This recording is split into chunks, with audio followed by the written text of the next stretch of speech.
I feel sorry for those people stuck in that traffic. Absolutely. Good evening again. I'm Sade Better-Noir. And I'm David Navarro. Diana has the night off. New this hour. Major voting concerns on Long Island. Jaws dropping. Cases of ballot discrepancies. It's all playing out in the Nassau County town of Freeport. Long Island reporter Kristen Thorne live in Freeport with this Eyewitness News exclusive. Kristen. Well, Dave, this information was brought to our attention many months ago. We want to make something very clear.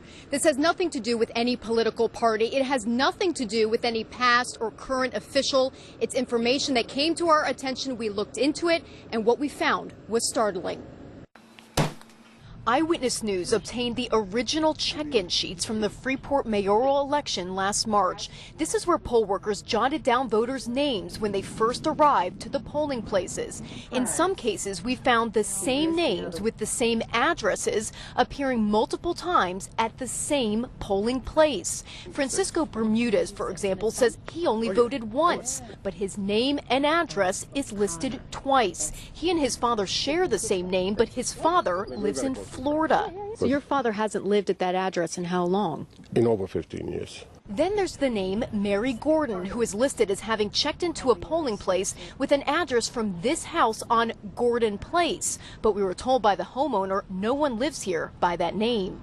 We spent hours poring over the voting records at Freeport Village Hall. We weren't allowed to film them, but we found dozens of people's signatures missing, even though their names appeared on the yellow check-in sheets.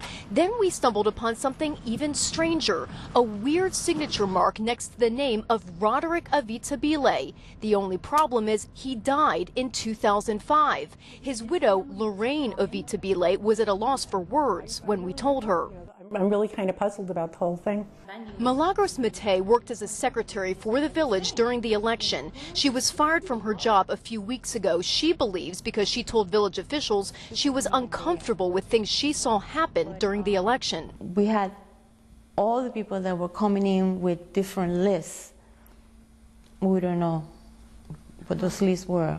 Matei says absentee ballots were unaccounted for and people were allowed to vote who were not listed as even living in Freeport. All they had to do was sign an affidavit saying they did. They say they live here, and we check, and they say let them vote, let them vote, let them vote, as long as the affidavit is there. We reached out to the village of Freeport for a comment on this. They referred us to their outside counsel, Martin Connor, who said, of course, there are a couple of isolated irregularities in every election. There were no improprieties with any of the records.